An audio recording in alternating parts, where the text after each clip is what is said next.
bonsoir ou bonjour, selon l'heure à laquelle vous nous suivez, et nous vous souhaitons la bienvenue dans ce programme de temps de qualité. Nous ne cesserons jamais de vous remercier pour votre fidélité, pour vos idées, vos suggestions, mais également pour les multiples questions qui nous sont posées inbox. Nous nous tâchons de vous répondre progressivement, que nous sommes en train d'enseigner dans ce programme des temps de qualité. Comme vous le savez, nous sommes en train de parler sur l'évangile. Et dans cet évangile, lorsque vous croyez au Seigneur Jésus-Christ, vous acquérez une position spirituelle. Et cette position spirituelle n'est pas ce que vous voyez, ce n'est pas ce que vous touchez, mais c'est ce en quoi vous croyez réellement, parce que la Bible nous dit que cela est une vérité, un fait accompli en Jésus-Christ. Et tout ce que nous sommes censés vivre au regard de la foi que nous avons en Jésus-Christ n'est autre chose que la réalité physique de ce que nous sommes déjà devenus en Jésus-Christ. Et donc, nous ne pouvons devenir autre chose que ce que nous sommes déjà. Voyez-vous? Alors, maintenant, cette position spirituelle dans laquelle nous sommes déjà en Jésus-Christ, est-ce une telle personne est encore sous la malédiction liée, cette personne est encore dans des liens de famille, dans des hôtels, dans tout un tas de choses que l'on nous convainc de plus en plus de nos jours que nous y sommes, malgré le fait que nous avons cru au Seigneur Jésus-Christ. Et donc nous sommes en train de démontrer cette position spirituelle au regard des malédictions, des liens, au regard de tout ce que nous entendons de plus en plus de nos jours. Je sais que c'est un sujet assez délicat, voilà pourquoi nous sommes en train d'y aller étape par étape, verset par verset. Et tous les versets que nous sommes en train d'exploiter, ce sont des versets que nous a toujours enseignés comme pour confirmer le fait que le chrétien est encore maudit, que le chrétien a encore la malédiction, que le chrétien peut encore être possédé des démons. Mais je pense que ces versets, lorsque vous les étudiez à la lumière de la rédemption, ça veut dire à la lumière de ce que Christ a accompli pour nous, vous serez d'accord avec moi que la compréhension sera tout à fait différente. Nous avons vu cela déjà depuis quelques 2-3 séances. Alors pour ceux qui ont raté les dernières séances, je vous en supplie, allez revoir les 2-3 dernières sessions de notre programme où nous avons fait la démonstration claire dans les Écritures qu'un chrétien ne peut pas être victime des malédictions héréditaires parce que du reste, ce n'est pas cela la volonté de Dieu pour lui. Et Dieu a tout fait en Christ de telle manière qu'une fois que vous croyez, que vous ne restiez plus dans ce genre de situation. Je sais qu'il y a beaucoup de gens qui vivent tout à fait le contraire dans leur famille respective. Nous avons aussi démontré que ce que vous vivez dans votre famille n'est pas la parole de Dieu. Alors ne me demandez pas à croire au fait que vous êtes des victimes suite à votre ignorance. Il y a d'autres qui m'ont posé la question, et dans votre propre famille, écoutez, dans ma famille aussi, il y a toutes ces choses, sorcellerie ou tout ce que vous voulez. Je ne suis pas tombé du ciel comme ça, je suis sorti aussi d'une famille, mais seulement, retenez que malgré les maladies héréditaires de ma famille, je ne suis victime d'aucune de ces maladies. Cela est possible de le vivre lorsque vous comprenez la position à laquelle Christ vous a placé. Voyez-vous, si vous ne comprenez pas cette position, vous ne pouvez pas avoir la foi de croire en retour, de vivre certaines réalités. Alors, nous allons parler premièrement pour aujourd'hui des réclamations. Voyez-vous, de plus en plus, on nous parle des réclamations de famille. Voilà, vous êtes réclamé. S'il y a une certaine maladie héréditaire de chez vous, vous êtes réclamé de manière à ce que vous le viviez aussi. S'il y a une certaine médiocrité, une certaine vie dans laquelle les gens ne s'épanouissent pas, on dit qu'on vous réclame de telle manière que vous viviez les mêmes choses. Alors je voudrais d'emblée dire ceci, c'est que la nouvelle création que nous sommes ne peut jamais, en aucun cas alors, être réclamée par nos familles naturelles. Peu importe ce qui se passe dans nos familles. La réalité est que, je le reprends encore, parce que je l'avais déjà expliqué à maintes reprises, et ça, je reprends cela parce que c'est important de le comprendre. Lorsqu'on dit que à tous ceux qui l'ont reçu, à ceux qui croient en son nom, Elle a donné le pouvoir de devenir enfants de Dieu, lesquels sont nés. On dit non du sang, ni de la volonté de l'homme, mais de Dieu. Remarquez très bien que tous ceux qui ont reçu Jésus, on explique de quelle manière est-ce qu'ils sont nés. Ils ne sont pas nés du sang et de la chair. Et de surcroît, la chair et le sang ne peuvent pas se revendiquer être géniteurs de la nouvelle création. Et puisque la nouvelle création n'a pas pour géniteur la chair et le sang, et donc la nouvelle création ne peut pas répondre, n'est-ce pas, aux réclamations de la chair et du sang. Mais bien au contraire, lorsque nous croyons au Seigneur Jésus, la nouvelle création est délivrée à 100%.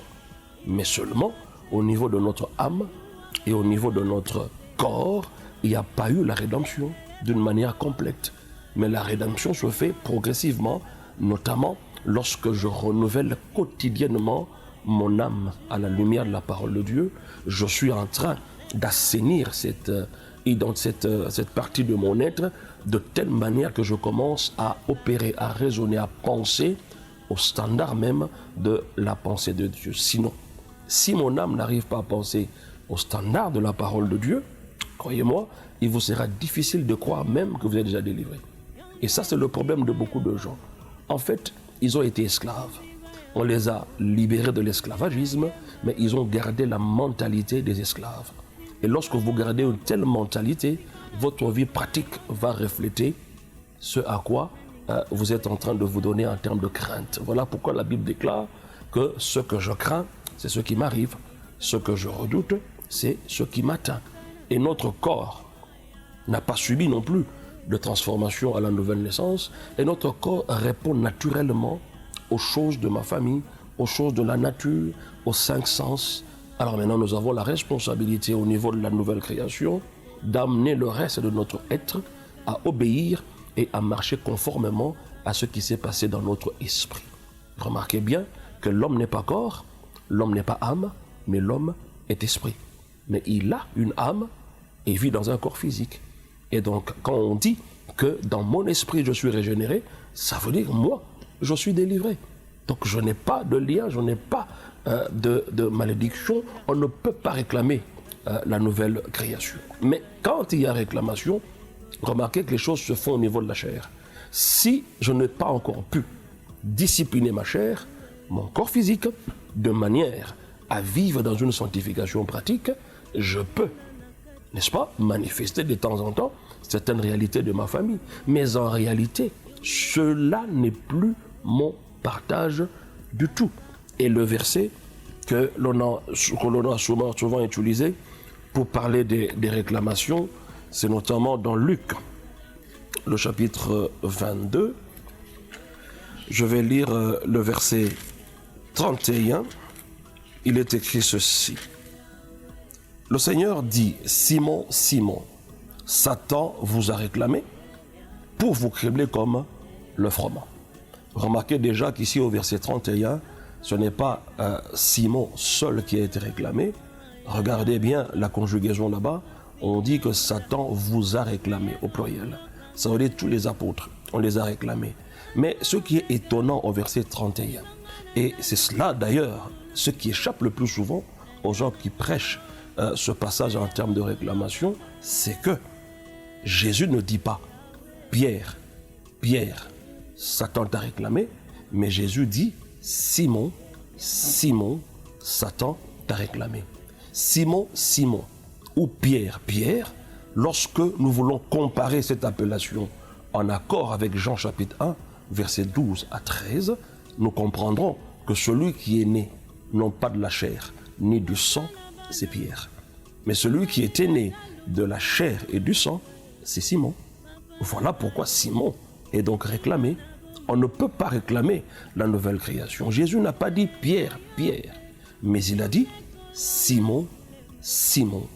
Pierre, c'est le roc, c'est la nouvelle création sur laquelle est bâtie la vie chrétienne, et aucun pouvoir des ténèbres ne prévaudra sur Pierre que toi tu es en Jésus-Christ. Et qu'est-ce qui nous prouve qu'ici, il s'agit de Simon qui était un inconverti?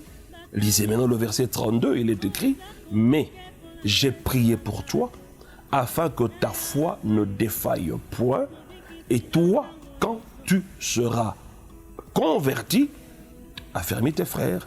Simon n'était pas encore converti, c'était un non converti.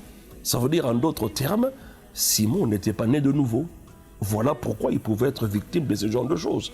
Mais Jésus était là, il l'a protégé. Avant même sa mort et sa résurrection, Jésus est son avocat. Et à plus forte raison, maintenant qu'il est mort et ressuscité, et que le Saint-Esprit demeure à l'intérieur de nous.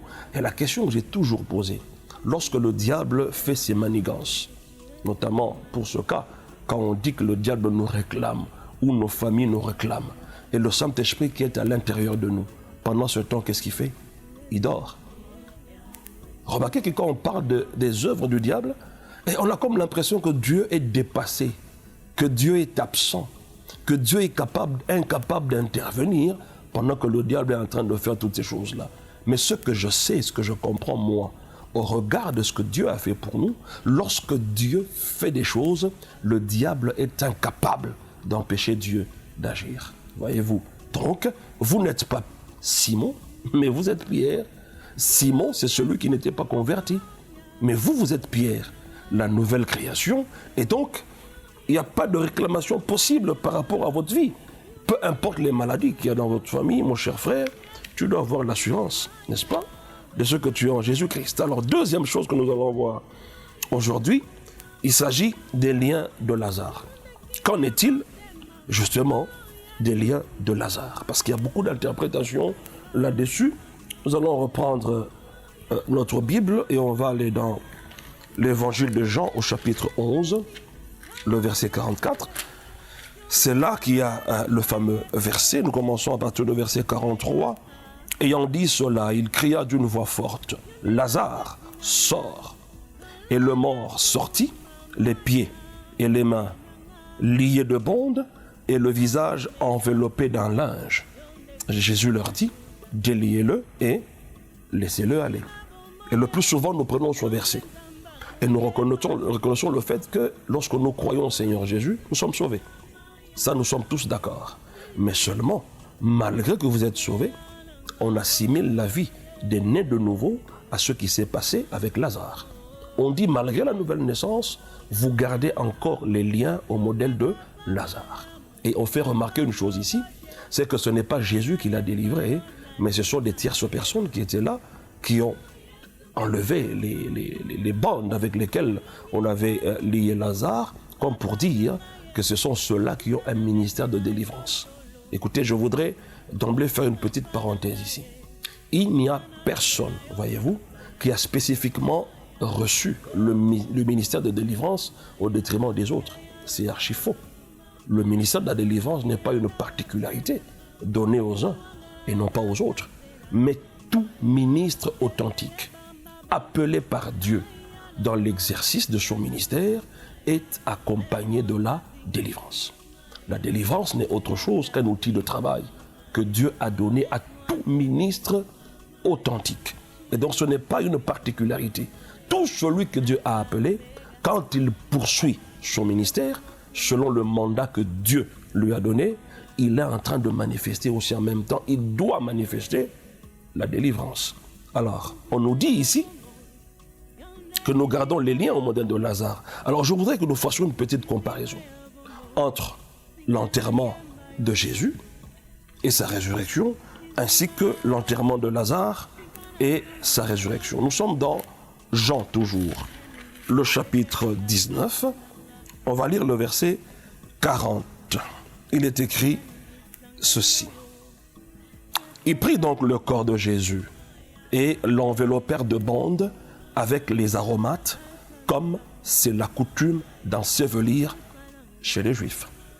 Là, on parle de Jésus, n'est-ce pas? On a pris son corps et on a enveloppé le corps de Jésus avec des bandes. Et on explique pourquoi on l'a fait ainsi. On dit que c'est selon la coutume d'ensevelir chez les Juifs. Nous sommes d'accord que Lazare était juif et Jésus aussi était juif de par sa nature, n'est-ce pas, charnelle. Alors, comment ces gens enterraient-ils leurs morts? C'est en les enveloppant de bandes, n'est-ce pas? Alors la question ici que je suis en train de me poser est de savoir par quel mécanisme ou par quelle démonstration biblique sommes-nous arrivés à la conclusion que les bandes avec lesquelles Jésus était enveloppé et Lazare aussi enveloppé en les enterrant parce qu'ils étaient des Juifs, ces bandes-là sont devenues des liens de leur famille. Je pense qu'il serait sage, il serait responsable de notre part, en tant que prédicateur de la parole de Dieu, de faire cette démonstration avant d'apporter des affirmations qui amèneront beaucoup de gens à se laisser croire en prison, enchaînés, enfermés quelque part, alors que déjà ils ont été délivrés en Jésus-Christ. Je voudrais qu'on me montre par A plus B, selon les Écritures, que les bandes avec lesquelles on avait lié Jésus et Lazare constituent les liens de leur famille. Mais la Bible dit qu'il le faisait ainsi selon la coutume d'ensevelir chez les Juifs. Alors je ne vois pas un autre verset dans les Écritures qui prouve à suffisance que ces bandes-là étaient des liens de famille. À moins que je me trompe, mais je pense qu'il vous revient à vous qui prêchez ces choses selon lesquelles les bandes en question étaient des liens de famille, de nous le démontrer. Nous pouvons continuer notre raisonnement. Allons dans Jean, le chapitre 20. Le verset, à partir du verset 1, on va lire. Vous avez déjà vu qu'en les enterrant, n'est-ce pas, on les a enterrés de la même manière, selon la coutume d'ensevelir chez les Juifs. Selon la coutume d'ensevelir. Et non qu'il s'agissait des liens de famille. Maintenant, voyons à la résurrection. Jean chapitre 20, je commence au verset 1. Le premier jour de la semaine, Marie de Magdala se rendit au sépulcre dès le matin, comme il faisait encore obscur, et elle vit que la pierre était ôtée du sépulcre.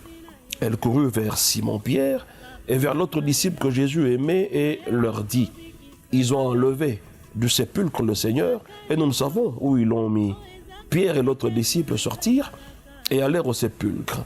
Ils couraient tous deux ensemble, mais l'autre disciple courut plus vite que Pierre et arriva le premier au sépulcre. S'étant baissé, il vit les bandes qui étaient à terre. Cependant, il n'entra pas. Simon-Pierre, qui le suivait, arriva et entra dans le sépulcre.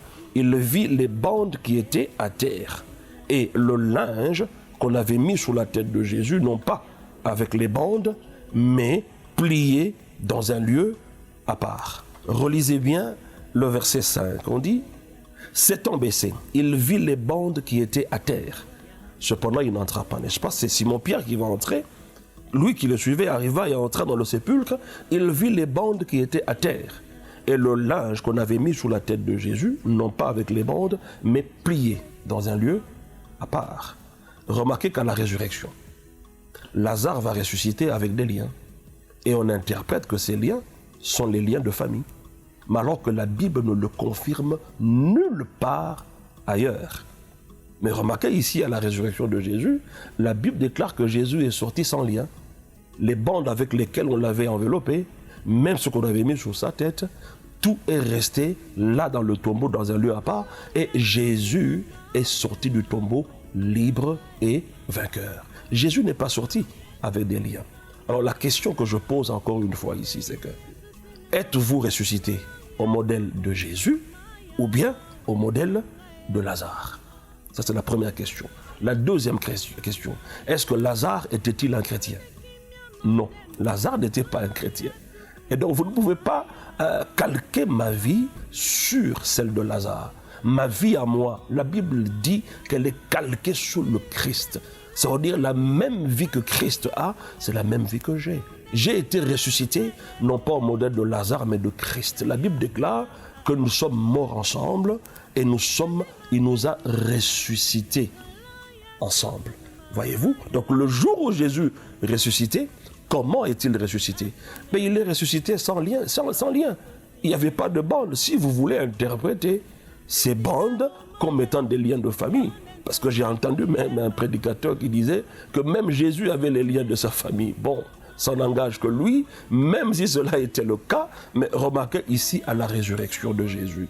Jésus est sorti du tombeau sans ces bandes avec lesquelles on l'avait enveloppé. Et nous sommes ressuscités ensemble avec Jésus. C'est-à-dire que ce jour-là, nous étions en lui, incorporés en lui. De la même manière que nous étions dans le premier Adam déchu, nous avons été aussi dans le dernier Adam qui est mort avec nous, qui est ressuscité avec nous. Et donc vous ne pouvez pas comparer ma résurrection à moi à celle de Lazare. Alléluia.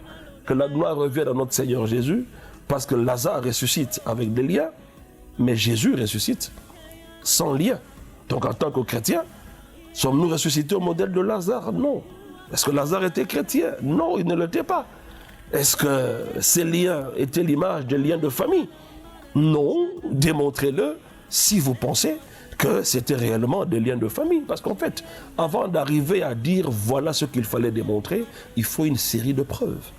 Comment êtes-vous arrivé à nous dire ouvertement et à tout moment, et insister là-dessus, que tout chrétien, malgré que vous êtes né de nouveau, vous avez des liens comme Lazare à sa résurrection?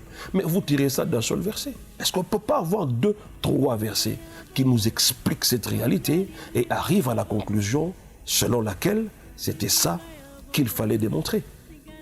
Il n'y en a pas. Et quand vous allez encore une fois, on continue avec nos preuves, hein? Nous allons dans Matthieu. Matthieu chapitre 27. Je vais commencer à partir du verset 50. Il est écrit ceci. Jésus poussa de nouveau un grand cri et rendit l'esprit. Et voici le voile du temple se déchirant en 2, depuis le haut jusqu'en bas. La terre trembla, les rochers se fendirent, les sépulcres s'ouvrirent, et plusieurs corps des saints qui étaient morts ressuscitèrent. Verset 53. Étant sortis des sépulcres après la résurrection de Jésus, ils entrèrent dans la ville sainte et apparurent à un grand nombre de personnes. Ici, on nous relate justement les événements qui se sont produits alors que Jésus mourait à la croix et lorsque Jésus est ressuscité. Pendant que Jésus a poussé son dernier cri, la Bible déclare ceci, que lorsqu'il a poussé de nouveau un grand cri, et voici le voile, premièrement, le voile du temple se déchira en 2. Depuis le haut jusqu'en bas, la terre trembla, les rochers se fendirent. Et on précise quelque chose, que les sépulcres s'ouvrirent et plusieurs corps des saints qui étaient morts ressuscitèrent. Nous sommes d'accord que les saints dont on parle ici, pour la majorité, si pas eux tous, étaient des juifs. Et comment étaient-ils enterrés? Selon la coutume d'ensevelir chez les juifs. On les avait enroulés, n'est-ce pas, des draps, comme on a fait avec Jésus et comme on a fait avec Lazare. Mais lorsque Jésus mourait, la Bible déclare que leurs sépulcres s'ouvrirent. Et les corps de ces saints, qui étaient morts pour certains des siècles passés, ils vont tous ressusciter. Seulement lorsque Jésus mourait, il n'est pas encore ressuscité. Seulement à sa mort, la Bible déclare que les sépulcres s'ouvrirent. Sa mort a déjà commencé à manifester la vie. Et la Bible va dire, au verset 53, que étant sortis des sépulcres après la résurrection de Jésus. Ça veut dire quand Jésus est mort, les 3 jours qui ont suivi, tous les corps des saints qui étaient morts à Jérusalem avaient ressuscité. Mais aucun d'eux n'était sorti des sépulcres. Ils ont attendu 3 jours après, lorsque Jésus est ressuscité, eux aussi sont sortis des sépulcres. Pourquoi? Parce que Jésus est le premier-né d'entre les morts. Aucun d'eux ne pouvait sortir des sépulcres avant Jésus. Ce sont des corps des saints dont on parle là. Ils sont ressuscités, c'était des Juifs, enterrés comme Jésus et enterrés comme Lazare.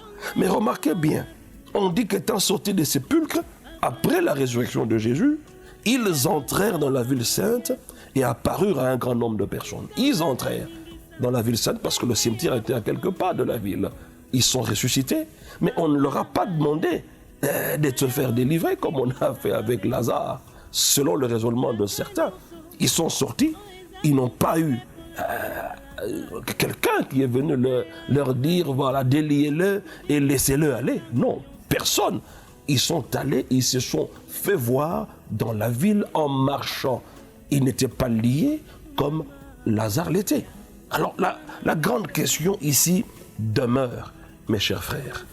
Par quel mécanisme, par quelle preuve biblique sommes-nous arrivés à confirmer que le linge avec lequel on avait enterré Lazare était les liens de sa famille? Cette question demeure. Et personne ne nous donne la réponse biblique autour de ces affirmations. Mais ici, nous sommes en train de démontrer que les linges avec lesquels on les enroulait chez les Juifs pour enterrer les morts n'a rien à voir avec des liens de famille, mais c'est plutôt un rapport avec la coutume d'ensevelir chez les Juifs. Voilà pourquoi, avec assurance, nous te confirmons, bien-aimé, que tu n'as pas de malédiction. Tu n'as aucun lien de famille. Le jour où tu as cru au Seigneur Jésus-Christ, tu n'es pas ressuscité avec les liens parce que tu n'es pas ressuscité au modèle de Lazare. Mais tu es ressuscité avec Christ. Et lorsque Christ a ressuscité, le chapitre 20 de Jean nous le démontre clairement. Qu'à la résurrection, Jésus est sorti sans tous ces linges avec lesquels on l'avait enroulé. Il est sorti libre et vainqueur. Et la résurrection de Jésus est aussi ma résurrection à moi. Alors jusqu'à présent, on se demande toujours, par quelle preuve allons par A plus B et démontrez-nous que le linge avec lequel on avait enroulé Lazare était les liens de sa famille. Alors mes chers frères et sœurs, que la gloire revienne à notre Seigneur Jésus, vous qui comprenez et vous qui croyez en ces choses. Et il vous sera fait selon votre foi. Si vous croyez réellement que vous êtes ressuscité avec Jésus, la Bible nous dit qu'en ressuscitant avec lui, il nous a fait asseoir avec lui dans les lieux célestes.